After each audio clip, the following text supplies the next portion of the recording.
Saudara, kita lanjutkan pembahasan tentang strukturalisme. Masih ingat strukturalisme itu gimana? Pendekatan pada budaya yang kelihatannya abstrak, yang penuh dengan ketidakjelasan antara satu dengan yang lain. Tampak pada indera atau fenomena yang dapat diindera oleh mata di permukaan. Tapi di balik itu, saudara, ternyata ada suatu sistem yang kompak, yang menghubungkan antara semua bagian itu. Jadi itu ya strukturalisme, bah. Dimanapun saja budaya yang kelihatannya berbeda satu sama lain sebetulnya dapat terhubung, terstruktur, dan itu ada di balik permukaan. Nah, makanya pendekatan dalam budaya itu meliputi banyak hal. Antropologi, sosiologi, filsafat, budaya, dan lain sebagainya. Jadi tidak bisa hanya dikatakan budaya di suatu tempat itu demikian, maka di tempat lain berbeda. Tidak ada hubungannya sama sekali, tidak bisa. Tetap ada hubungannya. Makanya itu disebut sebagai strukturalis. Nah, kita lihat di sini. Kita lihat di sini, saudara. Structuralist model of reasoning have been applied in wide range of fields including anthropology, sociology, psychology, literary criticism, economics, and arsitektur. Jadi model strukturalisme itu yang menghubungkan antara satu dengan yang lain, budaya dengan budaya lain, itu tidak hanya diterapkan pada bidang budaya, tapi juga melebar ke banyak bidang. Misalnya antropologi, sosiologi, psikologi, literari itu sastra, kritik sastra, literary criticism, kritik sastra, ekonomi, dan arsitektur. Nah, dan banyak sekali para pemikir di dalamnya. Nah, ini kita lihat. Mari kita baca ulang di sini. Strukturalisme dalam sosiologi, antropologi, arkeologi, sejarah, filsafat, dan linguistik adalah teori umum mengenai budaya dan metodologi yang menyerahkan bahwa unsur-unsur budaya manusia harus selalu dipahami melalui hubungannya dengan sistem yang lebih luas. Bekerja mengungkap struktur semua yang mendasari yang manusia lakukan, pikirkan, rasakan, dan merasa. Nah, itu. Nah, sekarang kita melihat dalam strukturalisme di Eropa dikembangkan di awal tahun 1900-an. Di bidang linguistik struktural dari Ferdinand de Saussure, berikutnya di Praha, sekolah Moskow, Copenhagen linguistik. Nah, ini Praha Cekoslowakia, Moskow Rusia, Copenhagen Denmark. Dan pada akhir 1950-an dan awal 60-an ketika linguistik struktural menghadapi tantangan serius dari orang-orang seperti Noam Chomsky dengan memudarnya semuanya itu. Nah, ini terasa ada serangan itu membuat memudarnya strukturalisme.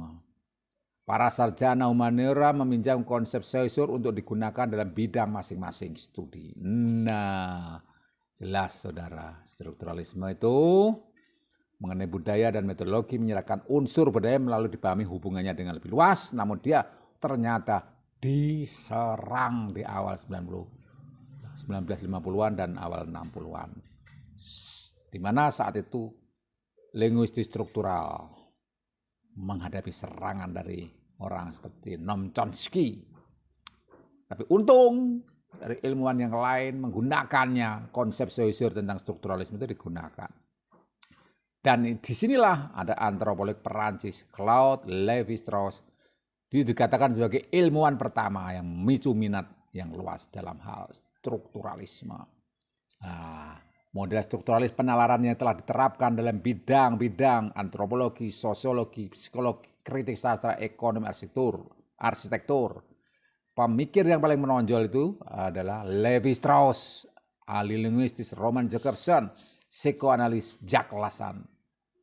Sebagai gerakan intelektual, strukturalisme dianggap menjadi pewaris eksistensialisme. Masih ingat eksistensialisme? Nah, dalam konten sebelumnya sudah dibahas tentang itu.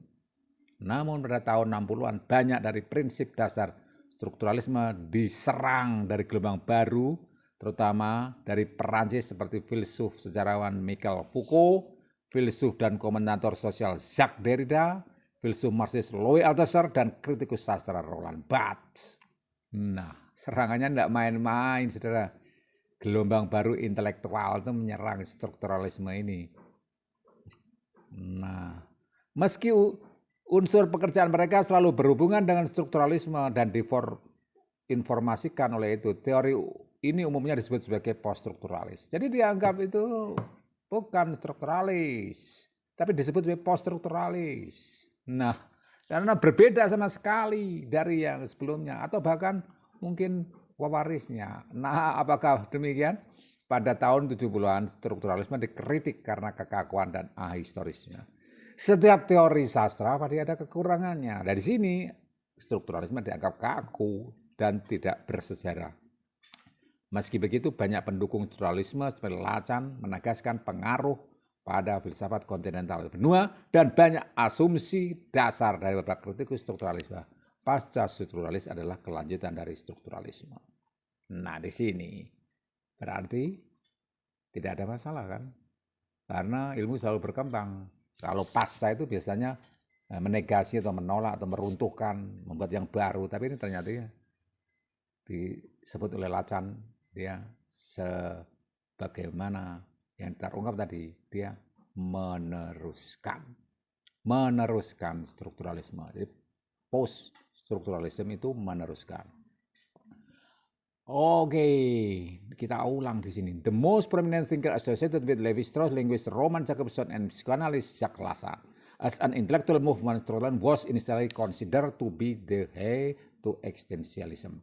However, in the 16th, many of basic tenets of structuralism came under attack from a new wave of intellectuals, primarily from France, such as philosopher and historian Michel Foucault, and philosopher and social commentator Jacques Derrida, and the Marxist philosopher Louis Althusser, and literary critic Roland Barthes. Although elements of their work were always connected to and informed by structuralism, this theory is generally referred to as a post-structuralist.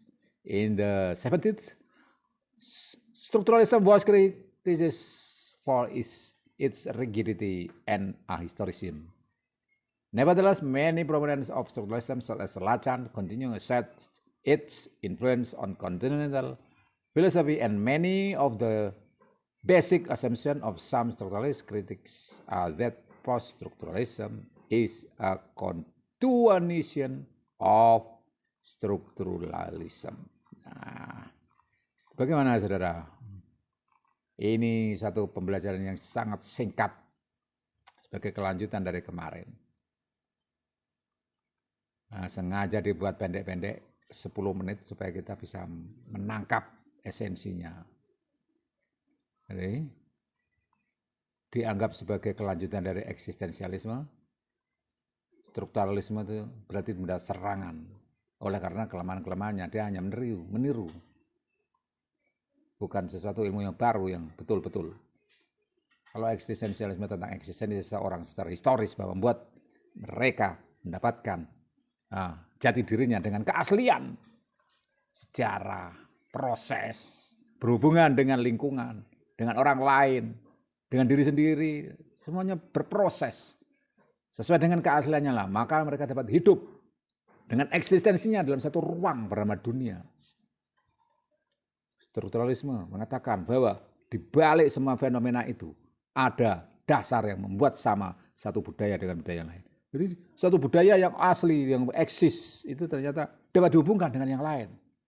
Tidak hanya terpecah, terfragmen pada budaya itu saja, tapi pada yang lain. Tapi ternyata perkembangan selanjutnya diserang lagi. Itu terlalu kaku, tidak historis, bahwa sejarah selalu berubah hanya dengan suatu konsep di balik fenomenologi, fenomena mereka itu ada satu konsep yang menyatukan satu dengan yang lain. Tidak bisa. Karena setiap bangsa berubah, berbeda budayanya. Tidak bisa diambil suatu hubungan satu dengan yang lain hanya karena suatu keegoan untuk secara kaku menyebut adanya struktur. Nah, ini serangan dahsyat, saudara.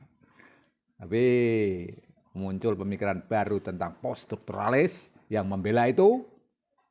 Dan ini akan kita pelajari dengan konten berikutnya. Bagaimana post-strukturalis itu dapat dengan gamblang mengaku bahwa mereka adalah kelanjutan dari mereka melanjutkan strukturalisme. Sehingga teori yang mengatakan strukturalisme itu kaku dan ahistoris dapat dipatahkan. Nah, serem saudara. Kita akan ikuti dengan konten berikutnya tentang post-strukturalis.